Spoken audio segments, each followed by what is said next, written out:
Welcome to our video. In this we are going to break down the project like so.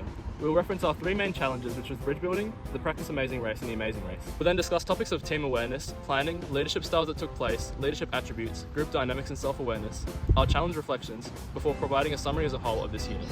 So this is our video. Bruce Tuckman, a psychologist interested in how groups interact over time, produced a theory to describe the process of team development towards high performance. This is made up of 5 stages: forming, norming, storming, performing, and adjourning.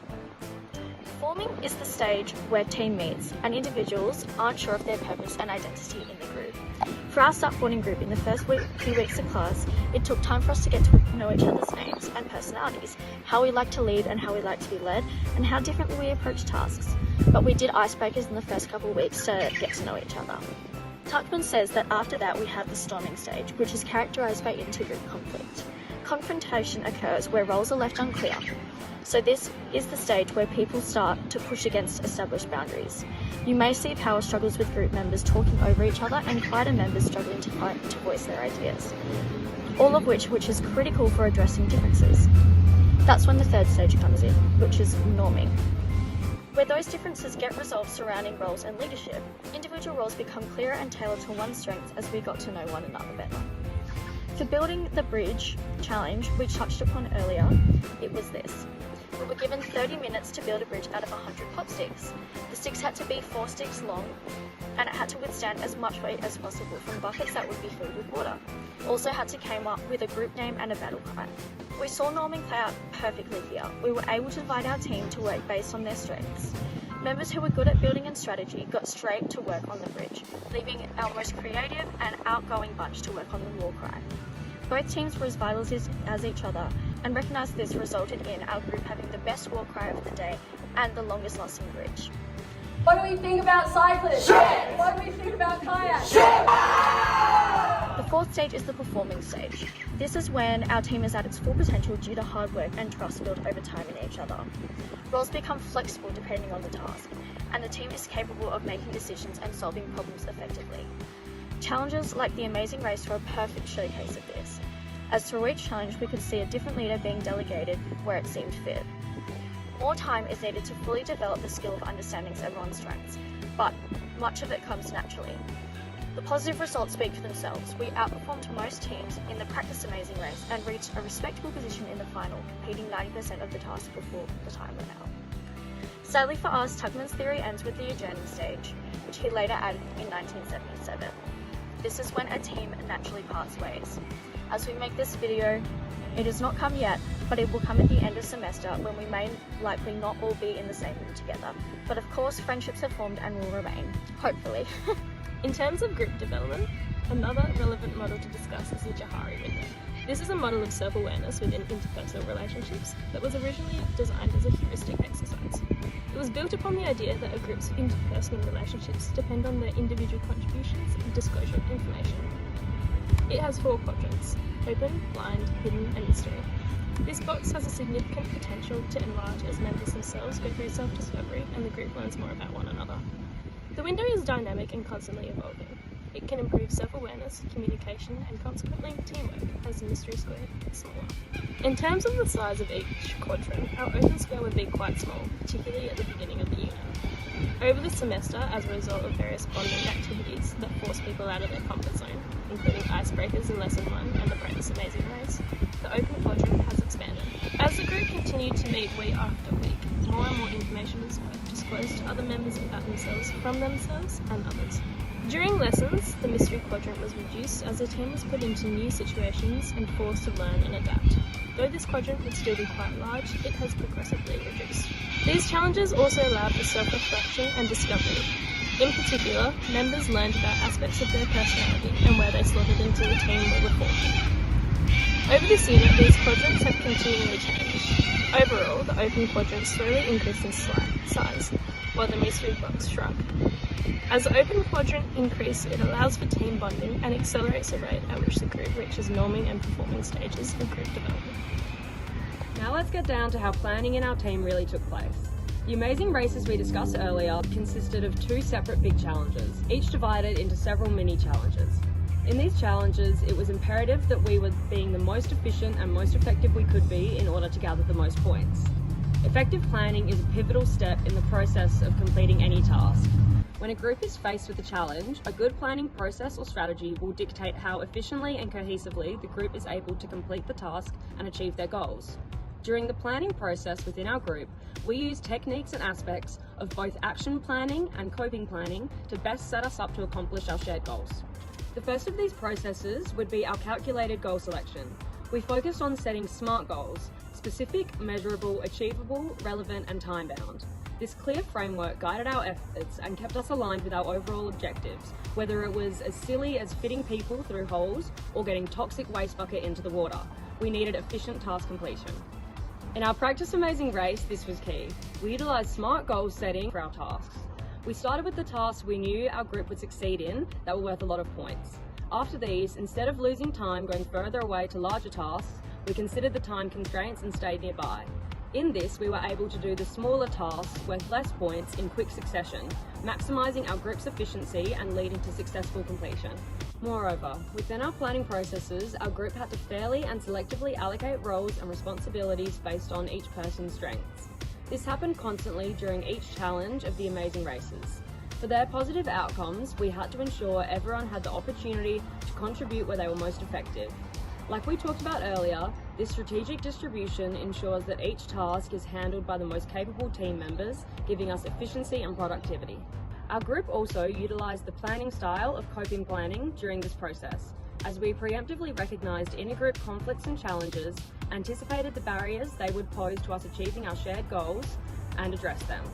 Our group had inner conflict of more extroverted members leading the brainstorming and completion of challenges, yet talking over one another, whilst the more introverted members struggled to vocalise their ideas. Our group decided to talk through this issue and resolve it amicably.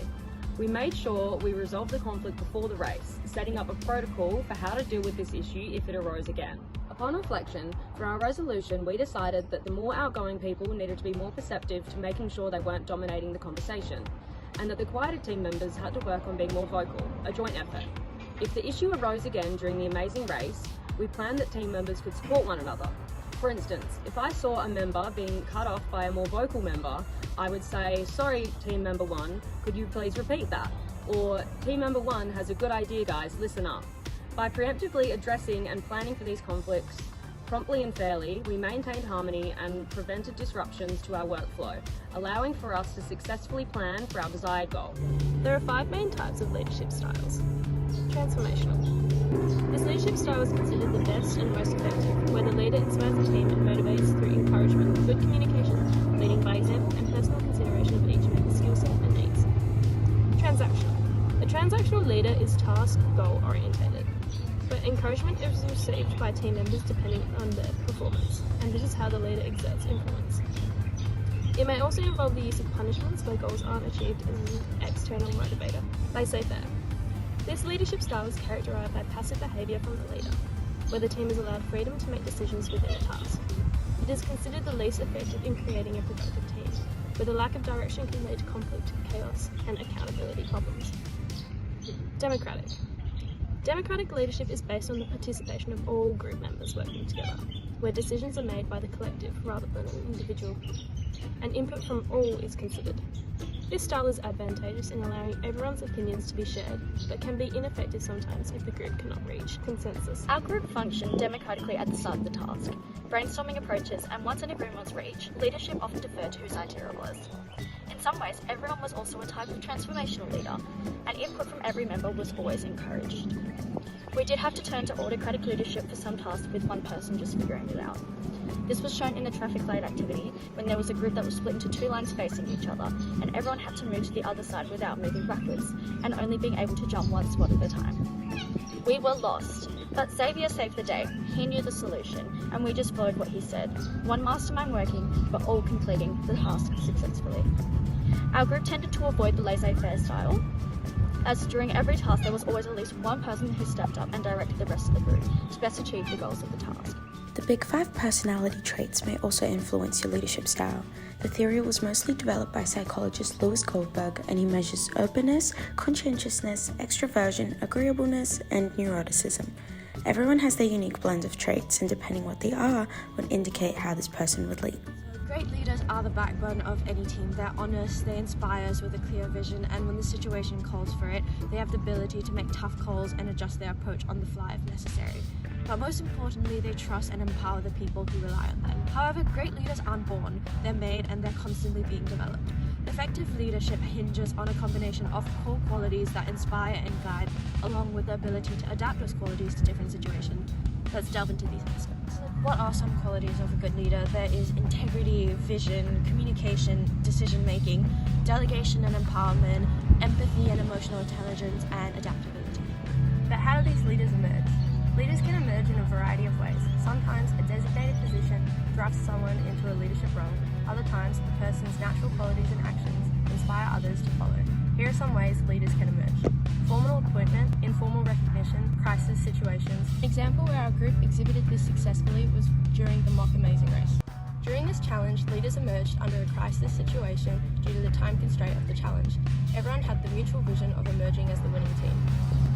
Though some may argue that lacking a distinct leader was a potential downfall, it actually worked really well for our group, as it allowed for flexibility of having different leaders emerge, allowing for our team to draw upon the strengths of everyone. It enabled mutual communication and assisted in tackling challenges. Obviously, this attribute didn't work for every challenge.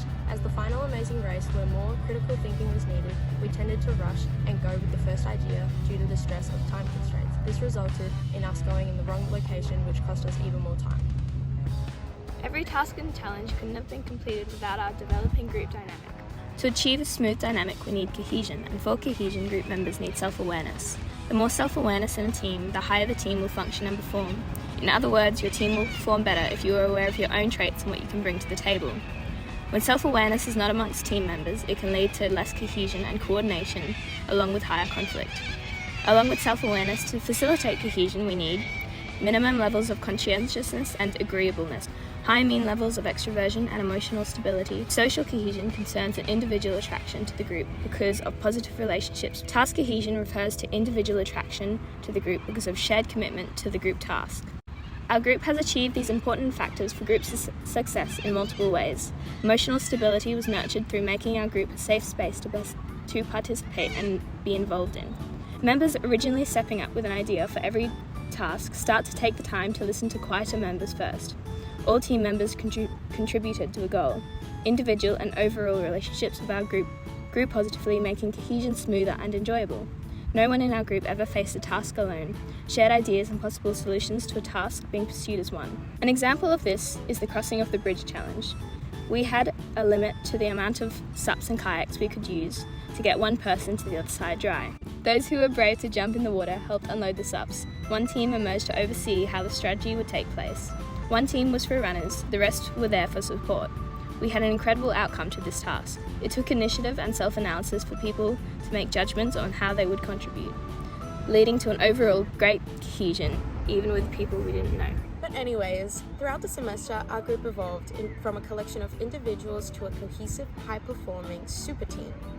Using Bruce Tuckman's stages of development, forming, storming, norming, performing, and adjourning, we navigated initial uncertainties, managed conflicts, clarified roles, and ultimately operated efficiently to achieve our goals.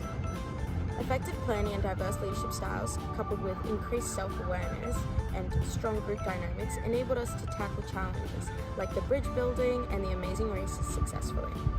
And by leveraging each team member's strengths and fostering open communication, we not only enhanced our performance, but also built lasting relationships. This unit has been a journey, and we've loved all of it. It has shown us the importance of teamwork, adaptability, and mutual respect in achieving collective success.